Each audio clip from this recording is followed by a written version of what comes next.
जब हिम्स की जंग होती है, हिम्स की जंग बहुत मशहूर जंग है। खालिद बिन वलीद रज़ियल्लाहु ताला अन्हु का मुकाबला गब्बर के साथ हुआ था।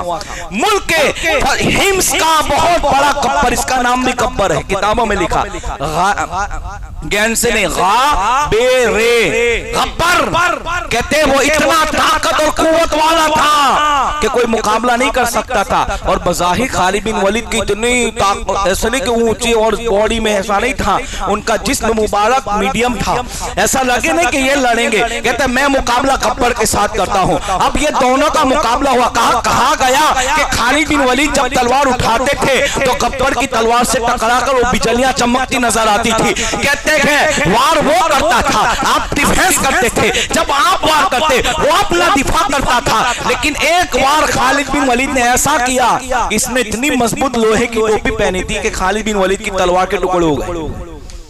सोच लीजिए आप, यानी वो तो अपने जिस्म को बचाने के लिए तरह तरह की चीजें पहन के उतरते थे। मैंने तो एक सहाबी के बारे में ये भी पढ़ा, नाम नहीं बताऊंगा इंशाल्लाह, कभी जहन में भी आ नहीं रहा है।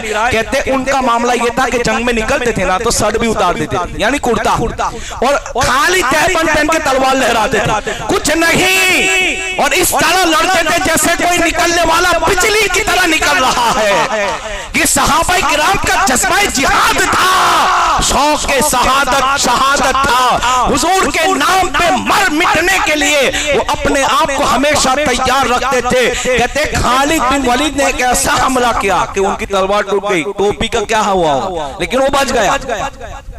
अब इसने देखा कि तलवार टूट गई।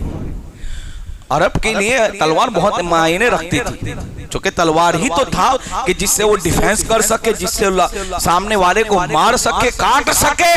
कहते अब कह रहे कि वो हमला तो का खालिद बिन वलीद घोड़े पे तशरीफ ले गए। कहते ऐसा घोड़ा चलाया कि छलांग लगा के उसके मुकाबले में आ गए। और कहते हैं ये देखो मेरे पास एक किताब है मर्दान अरब, इसमें इस बात को लिखा, तारीख की किताब है, उसमें ये सारी चीजें कहा कि जब इन्होंने छलांग लगाई तो अब चूंकि इसके हाथ में तो तलवार थी गब्बर के, गब्बर को खालिद बिन वलीद ने यूं पकड़ लिया। कैसे पकड़ लिया? इतनी जोर से दबाया कि इसकी हड्डियां टूटने की आवाज मैदान में गूंजने लगी। गब्बर था, मैं कहता हूं वो तो खा पी कर मैदान में उतरते थे। यहाँ तो कभी 24 घंटे में एक खजूर खा के मैदान जिहाद में निकलते थे। ये उनकी जिस्मानी ताकत नहीं थी, उनकी रूहानी ताकत का कमाल था। ये मेरे मुस्तफा जाने रहमत सल्लल्लाहु अलैहि वसल्लम के बाल मुबारक का कमाल था। जिस वक्त सरकार ने हज फरमाया, अपने बाल मुबारक निकलवाए, खालिद बिन वलीद उसको उठा रहे थे और कह रहे थे आका इस बाल के जरिए मैं दुश्मनों को चने चबवाऊंगा। मेरे आका कहते अल्लाह तेरी मदद फरमाए, अल्लाह तेरी मदद फरमाए। कहते हैं कि गब्बर को जब खालिद बिन वलीद ने चमटा ना, उसकी हड्डियों की आवाज कट कट के मैदान में गूंज रही थी।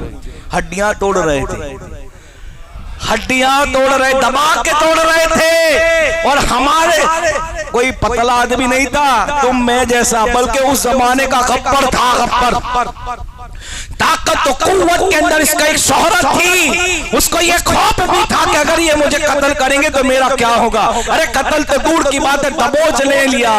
तो दबोचने में उसकी हड्डियां कटकर जब ये मामला देखा ना सामने वालों की फौजों ने, तो हौसले पस्त हो गए, डरने लगे कि ये कौन है। तो कहते हैं खालिद बिन वलीद अना सैफुल्लाह, और सुनो मैं वो गैरतमंद जंगजूर हूँ जो अल्लाह के दीन के लिए निकलता हूँ। ये आपका नारा हुआ करता था और आप मैदान में नारा मारते थे। एक बार तो ऐसा हुआ एक जंग में, ये अलग जंग की बात है, नाम नहीं लूंगा इसलिए कि बहुत याद भी ना रहे भाई, बस ये सुनो कि हो रहा है। कह रहे कि एक जंग में तो ऐसा हुआ कि फौज बिखर गई।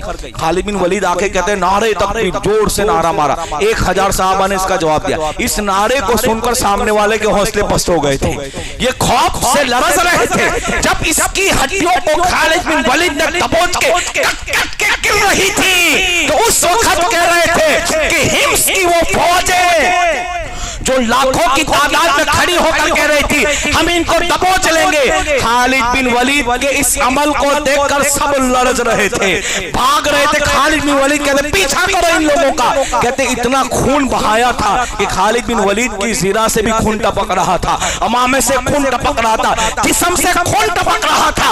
अबू उबैदा बिन जर्राह कहते हैं